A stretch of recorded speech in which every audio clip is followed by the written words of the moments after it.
My name is Alyssa Hart. I'm 29 years old, and until the morning I woke after spinal surgery, I believed being useful to my family would eventually make me important to them. My father chose my brother's launch party over my spinal surgery. I spent 7 days alone until a nurse revealed that one mysterious man had visited every night, brought gifts, and checked on my recovery. The moment she paused the footage on his face, I froze. It can't be. I could barely lift my head without pain tearing through my back. The surgeon had warned me that the first week would be difficult, but not that I would wake to an empty chair, a blank visitor log, and one message from my father telling me to stay strong because the family could not miss the most important night of my brother's career. There were no flowers from home, no missed calls, no explanation for why the launch had been moved to the evening of my operation. For 7 days, the nurse helped me drink, adjusted the brace around my waist, and watched me check the door whenever footsteps stopped outside. Then she mentioned the visitor. He arrived after midnight, never entered while I was awake, left recovery supplies, asked detailed questions about my condition, and disappeared before morning rounds. The nurse brought me to the security station and opened the footage. A tall man placed a black portfolio beside my door, then turned toward the camera. I knew his face. More importantly, my family had spent 2 years convincing me never to trust him. Before I tell you what happened after that, tell me what the weather is like where you are. Does it match your mood today? I'm curious to see how far this story will travel. The man on the monitor was Alex Mercer, the former co-founder of my brother Jack's company. 2 years earlier, Alex's photograph had appeared beside Jack's in every article about Threadform, the fashion technology startup my family treated like a royal inheritance. 6 months later, Alex vanished from the company website. Jack said Alex had mismanaged investor money, endangered the business, and disappeared before anyone could hold him responsible. My father called him a parasite. My mother called him unstable. I had never met Alex in person, but I had seen him during video meetings when Jack asked me to sit outside the camera frame and quietly correct his presentations. I remembered Alex asking where several design concepts had originated. Jack ended the call and told me never to speak while investors were present again. Seeing Alex outside my hospital room reopened memories I had arranged into harmless explanations. They returned as fragments. My father celebrating Jack's first business competition while my own design certificate remained folded inside my bag. My mother asking me to postpone a paid internship because Jack needed help preparing for an accelerator interview. Jack borrowing money for prototype materials and returning with a new watch. Me working at 3 in the morning, refining his color systems, rewriting his pitch, and creating the visual identity that later appeared behind his smiling face. Every sacrifice had seemed temporary. Everyone came with a promise that my turn would arrive later. Eventually, my family stopped calling it sacrifice. They called it support. The worst betrayal began with a project I called Axis. After an accident damaged my spine, ordinary clothing became difficult to wear. Narrow openings forced me to twist, stiff seams pressed against my brace. During the months before surgery, I designed elegant garments that could be opened and adjusted without sacrificing style. I developed concealed magnetic closures, flexible waist structures, and a digital fitting system that allowed customers to customize each piece. Axis was my attempt to turn physical limitation into independence. Jack discovered it when he entered my studio without knocking and saw the prototypes. For the first time, he praised my work and asked detailed questions. 2 days later, he claimed Threadform needed a stronger creative direction for an investor meeting. He asked to borrow my research deck as an example of how fashion and technology could work together. I resisted until my father reminded me that Jack's success would benefit the whole family. I sent a shortened version, believing that protected me. 3 weeks before my surgery, Threadform announced its new platform. The promotional video showed garments with concealed magnetic panels. The presentation described a customizable fitting system using phrases copied from my Axis proposal. Even the campaign line, "Clothing should adapt to you," came from my notebook. When I confronted Jack, he laughed and said people in the same industry often produced similar ideas. My father refused to review my files. My mother told me not to create drama before surgery.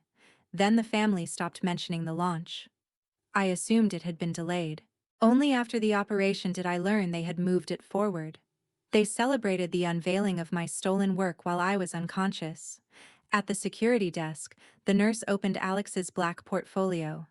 Inside were printed emails, dated files, and a document carrying my electronic signature. According to it, I had voluntarily transferred every Axis design and commercial right to a company controlled by Jack. The transfer had supposedly occurred at 8:43 on the morning of my surgery, 17 minutes after the hospital recorded that I was under anesthesia. At the bottom, Alex had written, "Your family did not abandon you because they forgot the date. They chose that date because they needed you silent. How many sacrifices does it take before devotion becomes self-erasure?" Sarah, the nurse who had cared for me, did not promise everything would be fine. That was why I trusted her. She examined the document and said people sometimes revealed their priorities more honestly through schedules than words. Her kindness was practical. She brought ice when my muscles tightened, made me rest when anger caused me to ignore the pain, and refused to let me meet Alex until my blood pressure stabilized. Alex arrived that evening while I was awake. He did not enter with flowers or a perfect smile. He remained near the doorway holding another folder, looking as if he expected me to order him out. He was older than I remembered, with exhaustion beneath his eyes and a thin scar crossing one eyebrow. His first question was whether I had signed the transfer agreement. When I said no, his shoulders lowered. Alex explained that he had not wanted to approach while I was confused by medication. He visited at night because he attended meetings during the day and did not know whether Jack had instructed staff to keep him away. The gifts were items recommended by a rehabilitation specialist: a pressure-relieving cushion, adaptive clothing, a hands-free tablet stand, and soft measuring tapes so I could sketch without twisting. He had also hired a digital forensics specialist to preserve Threadform's public materials before the company altered them. I asked what he wanted. He did not pretend his motives were pure. Jack had not merely forced him out of Threadform. Jack had framed him for the financial irregularities used to justify his removal. Alex had objected when Jack began inserting my concepts into company development files. Days later, transfers appeared under Alex's account. Jack presented the records to the board and offered him a choice: surrender his shares quietly or face public accusations. Alex accepted because his mother was undergoing treatment and he could not risk a prolonged legal battle. Investors stopped returning his calls. Former colleagues treated him like a criminal. The money was eventually traced to a marketing company managed by one of my father's friends, but the board had already closed the inquiry. Alex had spent 2 years gathering evidence, yet he lacked testimony connecting Jack's conduct to deliberate intellectual property theft. My Axis files gave him that connection. His evidence gave me a chance to recover my work. That did not make us friends. It made us two people standing before the same locked door. I told him I would not become a weapon for his revenge. He said he would not help me exchange one controlling man for another. He proposed 3 rules. We would use independent lawyers. Every document would be copied to both of us. Neither of us would release information publicly without warning the other. In return, he asked me not to accept a secret settlement requiring me to deny that Axis belonged to me. Part of me still wanted a quiet solution. I imagined showing my father the impossible timestamp and watching him admit that something terrible had happened without his knowledge. I imagined Jack blaming an assistant and my mother demanding apologies. Alex ended that fantasy by showing me the metadata. The transfer form had been created on my father's home computer. My signature had been copied from a hospital insurance document. The file was sent to Jack from my father's personal email. Beneath it was Jack's reply: "Once the launch is complete, she won't have the resources to fight us." My incision burned as my body tensed, and Sarah ordered Alex to close the folder. I finally understood that I had not simply been forgotten. I had been deliberately removed from my own story by people who believed my loyalty would keep me obedient. Could I trust a man my family called a liar when the people who raised me had forged my name? My family visited on the ninth day, after the launch photographs had circulated and reporters had praised Jack's visionary platform. My mother entered carrying supermarket flowers. My father followed while finishing a call about investor interest. Jack remained near the doorway in the jacket he had worn on stage. None of them noticed the black portfolio beneath my blanket. My mother kissed my forehead and explained that the launch had become too important to postpone. My father said the surgeons had assured him I was in capable hands. Jack described the applause, the media coverage, and the investors who wanted to expand Threadform nationally. They spoke as if my hospital room were an extension of their celebration. When my father finally asked how I felt, I told him about the transfer dated during my operation. His expression shifted for less than a second. He said it was a standard family business document and that I had probably authorized it among the hospital paperwork. My mother immediately supported him. Jack accused me of confusing medication with memory. When I reminded them the document had been signed after anesthesia began, my father stopped pretending. He pulled an envelope from his briefcase. Inside was a new agreement describing me as an independent creative consultant who had willingly contributed preliminary ideas to Threadform. In exchange for signing, I would receive a small payment, continued help with medical bills, and public credit as an inspiration behind the platform. Inspiration, not creator, not owner. My father told me not to let resentment destroy Jack's future. Investors were nervous because someone had contacted the board with questions about the design timeline. He never mentioned Alex, but Jack looked directly at the portfolio. That was when I realized they knew who had visited. My mother sat beside me and used the language that had controlled me for years. She reminded me of family holidays, school expenses, and everything they had provided while raising us. She said Jack's launch could secure all our futures. My father added that rehabilitation would be expensive and my studio lease was held by a family company. If I refused to sign, he could not guarantee either expense would remain covered. The threat was delivered gently. They were not asking forgiveness. They were pricing my silence. I looked at the agreement while my back pulsed beneath the brace. I needed proof that they had deliberately arranged the launch around my surgery, so I let my hands shake and told them I was frightened, exhausted, and not ready to lose everyone. My mother relaxed. Jack came closer. My father mistook physical weakness for surrender. I asked why the launch had been moved forward when the original date was 2 weeks later. Jack claimed an investor schedule had changed. I said I remembered a calendar invitation showing the later date. My father glanced at him, and Jack answered too quickly. He said they could not risk me appearing at the event in an emotional condition and confusing people about ownership. My mother tried to correct him, saying they wanted to protect my recovery. I asked whether that was why they scheduled the launch while I was unconscious. My father admitted the surgery date had offered a practical window. If I attended wearing my brace and speaking about Axis, journalists might misunderstand the relationship between my work and Jack's platform. They needed the company to establish its story first. I asked for one night to consider the agreement. My father agreed, believing the medical bills would finish what guilt had started. Before leaving, Jack whispered that no investor would choose a recovering freelance designer over a company valued in the millions. He told me to take the payment while it remained available. After the door closed, Sarah retrieved the phone recording beneath my blanket. Alex insisted our lawyer review it before use. The audio captured Jack admitting they feared I would challenge ownership. It captured my father calling the surgery date a practical window and threatening my medical support. Later, my mother returned for her scarf.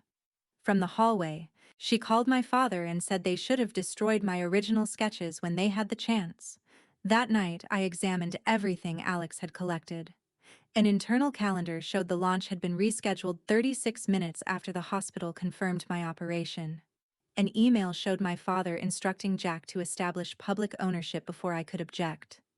Payment records showed the company's first prototypes had been ordered from the manufacturer I had contacted months earlier. The manufacturer had forwarded my specifications after receiving a letter falsely claiming Jack represented me.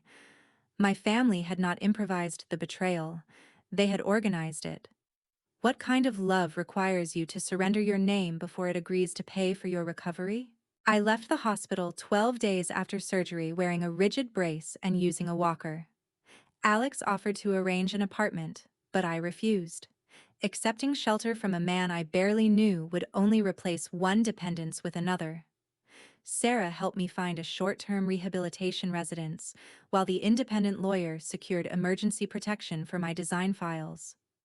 My first act outside the hospital was not confronting my family. It was securing every surviving piece of access. I changed passwords, requested supplier records, and downloaded cloud backups. A forensic specialist discovered that Jack's team had accessed my shared family drive 27 times during the month before surgery. Several folders had been deleted, but file names, dates, and thumbnail images were recovered. Each fragment proved that Threadform's celebrated innovation had existed in my studio first. Evidence could restore ownership, but it would not restore the identity I had surrendered. I needed to create something Jack could not reproduce by copying old files. During rehabilitation, I worked in 20-minute intervals because sitting longer caused spasms. Alex brought fabric samples but never drew for me. When I asked for his opinion, he questioned function rather than dictating appearance. He also challenged my instinct to make every garment symbolize suffering. Customers did not need to wear my pain to validate it. His criticism angered me because it was true. Axis could not survive as revenge disguised as fashion. It had to be useful, beautiful, and unmistakably mine. I redesigned the line around controlled movement. Jackets opened along hidden side seams, dresses adjusted without forcing the wearer to bend. Trousers used modular waist structures that accommodated braces or changes in mobility. I named the collection Counterweight because recovery taught me that balance was not the absence of pressure. It was the ability to resist being pushed entirely in one direction. Alex and I still argued. He wanted to file an immediate lawsuit and release the recording before Threadform closed its investment round. I wanted time to protect junior employees who might lose their jobs. He accused me of protecting people who had benefited from my silence. I accused him of caring more about destroying Jack than restoring me. During 2 days without contact, I discovered Alex had prepared a board presentation placing his own wrongful removal at the center and my stolen work afterward. It confirmed my fear that I was becoming evidence in another man's story. I told him our partnership was over. Instead of defending himself, he handed me the presentation and asked me to rewrite it. He admitted revenge had shaped his decisions for 2 years. He wanted Jack to experience the suspicion and humiliation imposed on him. But if he used my case only to clear his name, he would repeat the same pattern of erasure. We created a new strategy. My authorship would come first. Alex's financial records would support the broader pattern. Innocent employees would receive notice through board counsel and the opportunity to preserve their work. We would not attack private lives or release medical records. We would reveal verified misconduct and let contracts, investors, and the law determine the consequences. My family acted before we could. My father terminated my studio lease. Jack sent a cease and desist letter accusing me of copying Threadform's proprietary designs. My mother emailed relatives saying medication and stress had made me paranoid. Suppliers stopped answering. A boutique owner canceled a preview after being told I was involved in a legal dispute. My father also withdrew payment authorization for rehabilitation. He expected pain and financial fear to bring me home. For one night, they nearly did. I sat beside the cease and desist letter and calculated how quickly my savings would disappear. Anger could not pay a pattern cutter, rent a workspace, or replace therapy. I began drafting a message agreeing to discuss the settlement. Sarah called before I sent it. She did not tell me to stay strong. She asked whether returning would make me safe or merely useful again. I deleted the message. Alex introduced me to ethical investors, But I rejected money conditioned on surrendering creative control. I sold personal belongings, abandoned the expensive launch I had imagined, and moved production into a cooperative studio rented by the hour. Two former Threadform employees contacted our lawyer after receiving preservation notices. One had been ordered to replace my name with Jack's in development records. The other had kept a backup of the original project management board because he feared being blamed. Their files showed Jack instructing staff to call Axis an internal concept and never discuss its source with investors. The manufacturer located my first specification sheet, stamped 7 months before Threadform began development. Then our lawyer identified the pressure point. Threadform's investment agreement contained a strict intellectual property warranty.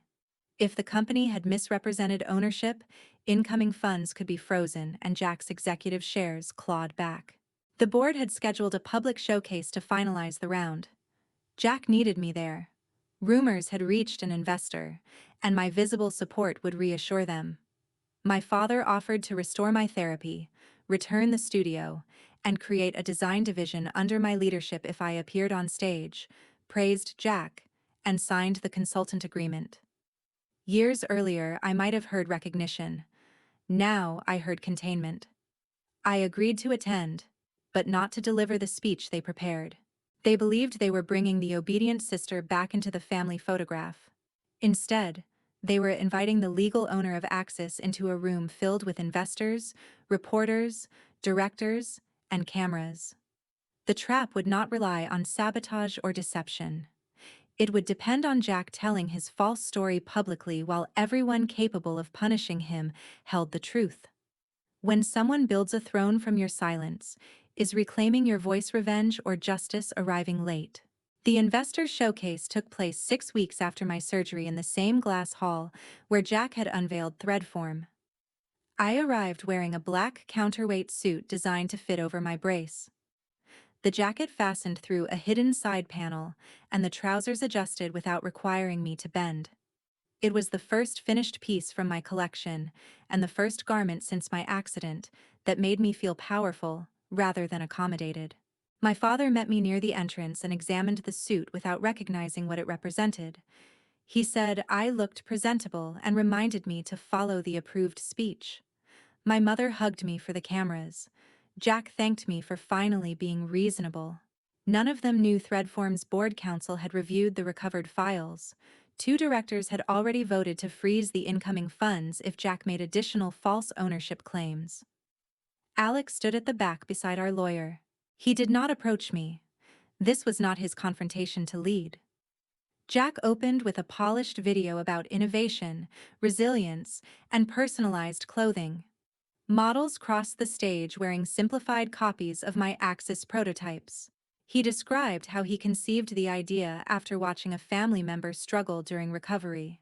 He did not use my name. Instead, he transformed my surgery into emotional marketing. He spoke about empathy as though he had sat beside my bed, rather than celebrated while I woke alone. Then he invited me to the stage. The confidence monitor described me as his supportive sister and early creative consultant. I was supposed to say, Jack had transformed scattered family conversations into a revolutionary platform. I placed both hands on the lectern and began with the only true sentence in their script. Jack and I had discussed adaptive clothing many times. Then I explained when those conversations began. I told the audience about Axis, the collection I created after my accident. I described the prototypes, supplier records, and fitting system. The room grew quiet.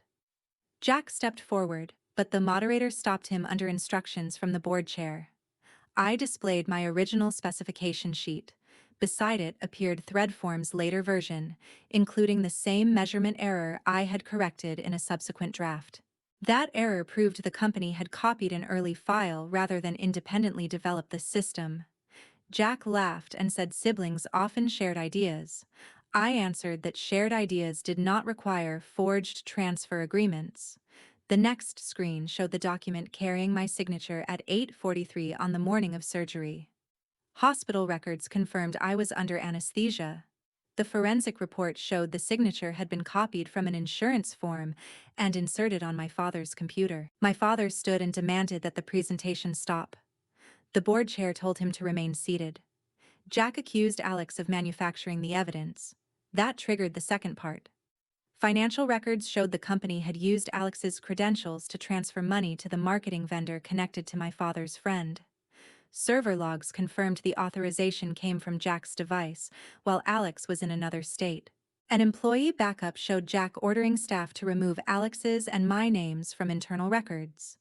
Jack insisted the evidence was incomplete and claimed I had approved everything privately. I played the hospital recording. His voice filled the hall, saying they could not risk me appearing at the launch and confusing investors about ownership. My father's voice followed, calling the operation date a practical window for establishing the company's story. The recording ended with the threat to withdraw my medical support. Reporters raised their phones. Investors turned toward one another. My mother covered her mouth, not because she had learned anything new, but because the private logic of our family was now public. Jack tried to take the microphone. He said I was bitter because he had succeeded where I had failed. I removed my jacket, turned slightly, and demonstrated its adaptive opening around my brace. I explained that it had been designed and manufactured after I left the hospital, without access to Threadform's team or facilities. 3 models entered wearing completed counterweight pieces created through independent contracts. Each garment contained design features absent from Threadform's products, because I had never placed them in the files Jack stole. Investors could see the difference between copying an old document and continuing to innovate. I did not ask them to believe I was talented. I showed them work Jack could not produce without me. The board chair ended the showcase. Threadform's investment round was suspended under the intellectual property warranty. Jack was placed on administrative leave pending investigation. My father shouted that the board was destroying a family business over a misunderstanding. An investor answered that forged ownership documents were not a misunderstanding. Jack turned on my father, accusing him of leaving evidence on his computer. My father blamed Jack for admitting too much in the hospital. My mother begged them to stop while cameras recorded the family unity they had always demanded from me collapsing in real time. Alex remained at the back. When our eyes met, he gave me a small nod rather than a victorious smile. Exposure was only the beginning. The legal consequences unfolded over the following months. Investigators confirmed that Jack had knowingly presented my intellectual property as company-owned. Threadform's board removed him as chief executive and canceled most of his unvested shares under fraud provisions. The funding round disappeared. 2 major partners suspended their agreements. Rather than close the company and punish every employee, the board negotiated a restructuring. Threadform surrendered all claims to Axis and Counterweight, paid licensing damages, and issued a public correction naming me as the creator of the original system. Employees who preserved records retained their positions under new leadership. Jack faced civil claims from investors and from Alex for wrongful removal and fabricated financial allegations. My father had personally guaranteed a bridge loan used to finance the campaign. When the company refused to cover expenses connected to the fraudulent launch, the guarantee became his responsibility. He sold the lake property he had promised would remain in the family forever. He resigned from 2 business boards after ethics reviews began. His professional reputation, the possession he valued above every relationship, became permanently linked to the forged agreement. My mother's price was personal. Relatives she had told I was unstable heard the recording. Friends stopped repeating her version of events. The gatherings she had protected at my expense became divided occasions where no one knew which lies remained hidden. Jack messaged me that I had ruined his life. I replied once. I had not created the forged document, moved the launch, stolen the designs, or deceived investors. I had simply stopped absorbing the consequences for him. For years, my family taught me that loyalty meant protecting Jack from the cost of his choices. On that stage, the cost finally reached the person who earned it. When a family demands your silence to preserve its image, what exactly are they asking you to love? 9 months after the showcase, Counterweight launched in a converted warehouse on Austin's East Side. There were no giant screens, celebrity hosts, or speeches about changing the world. The first guests were rehabilitation specialists, boutique owners, people with temporary and permanent mobility limitations, and designers who had spent years being told accessibility belonged outside luxury fashion. Every garment carried a small interior label with my full name beneath the collection title. It was invisible while worn, but I checked every label before the show. After years of watching my work appear beneath Jack's name, I needed to know mine could not be removed again. The settlement funded production without forcing me to surrender control. I used part of the money to create a legal support program for young designers facing ownership disputes. I hired 2 former Threadform employees who had preserved evidence, not as a reward for choosing my side, but because they had protected the truth when silence would have been safer. Sarah attended in the front row.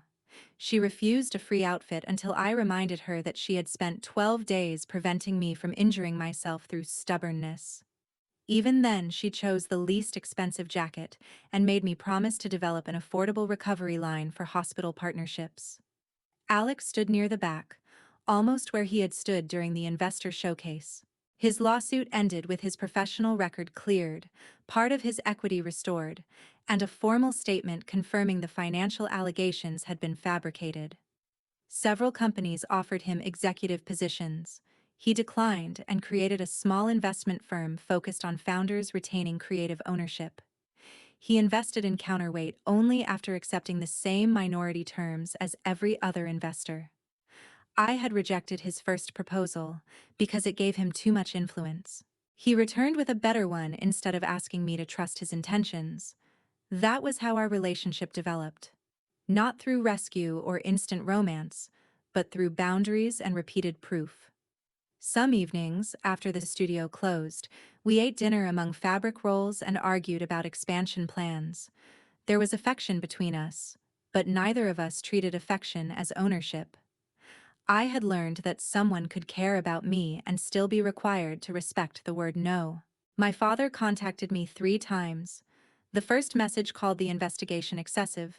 The second offered to help manage my settlement. The third contained an address and a request that I collect a box. I sent a courier. Inside was my first Axis sketchbook, the one my mother had suggested destroying. A note explained that he had hidden it in his office safe. He claimed he kept it because part of him always knew the work belonged to me. Beneath that, he wrote the closest thing to an honest confession I had ever received. I believed Jack could carry our family name farther than you could, so I treated your talent as a resource for him. The statement clarified everything. My father had not overlooked my ability. He had recognized it, measured it, and decided it was more valuable when attached to his son. For years, I tried to earn respect by becoming indispensable. I finally understood that usefulness was the reason he refused to see me as a complete person. I gave the sketchbook to our lawyer, then placed it in a locked archive at the studio. I did not answer his note. Forgiveness might come one day, but access would not automatically accompany it. My mother requested a private meeting. She apologized for choosing peace over fairness, although what she had protected was convenience. She asked whether we could begin again. I told her beginning again required honesty without control, apologies without bargaining, and patience with the possibility that I might never return to the role she missed. We now spoke occasionally through a family counselor. I did not call that reconciliation. I called it observation. Jack never apologized. He gave an interview portraying himself as an ambitious founder destroyed by a family dispute. It received little attention because public documents contradicted him. Without my designs, Alex's credibility, or my father's network, he struggled to attract serious partners. He eventually accepted a product development position at a smaller company under strict supervision. Losing the chief executive title hurt, but losing the automatic belief that had protected him hurt more. For the first time, he had to work without a family arranging the outcome. On the night of the Counterweight launch, I watched the final model cross the floor wearing a silver evening dress that opened through a concealed side fastening. The audience did not applaud because the garment represented suffering. They applauded because it was beautiful. That distinction mattered. My recovery was part of the collection's origin, but it was no longer the only story my work could tell. After the show, Sarah asked whether I still thought about the 7 days I spent waiting for my family to enter the hospital room. I told her I did, but the memory had changed. I no longer saw an abandoned woman staring at an empty chair. I saw the moment every excuse became impossible to maintain. My family's absence exposed the truth, but the mysterious man's visits did not save me. Alex brought evidence. Sarah brought clarity. The lawyer brought protection. I was the one who chose to use them. I was the one who stood on stage. I was the one who built something after the betrayal, instead of allowing revenge to become the only future I possessed. My father chose my brother's launch party over my spinal surgery because he believed Jack's success mattered more than my pain, work, and voice. In the end, that launch became the evidence that destroyed the story they had built. They wanted the world to remember Jack as the visionary behind Axis. Instead, the world learned how far they had gone to erase its creator. Every time someone turned over a counterweight label and read my name, I recovered one more thing my family had believed they could take permanently. If choosing yourself meant losing the family role you had performed your whole life, would you still walk away? And what would you build once you were finally free? We hope the story was meaningful for you beyond the drama. All events, conversations, and characters are fictional and created only for dramatic storytelling and reflection. We hope it reminds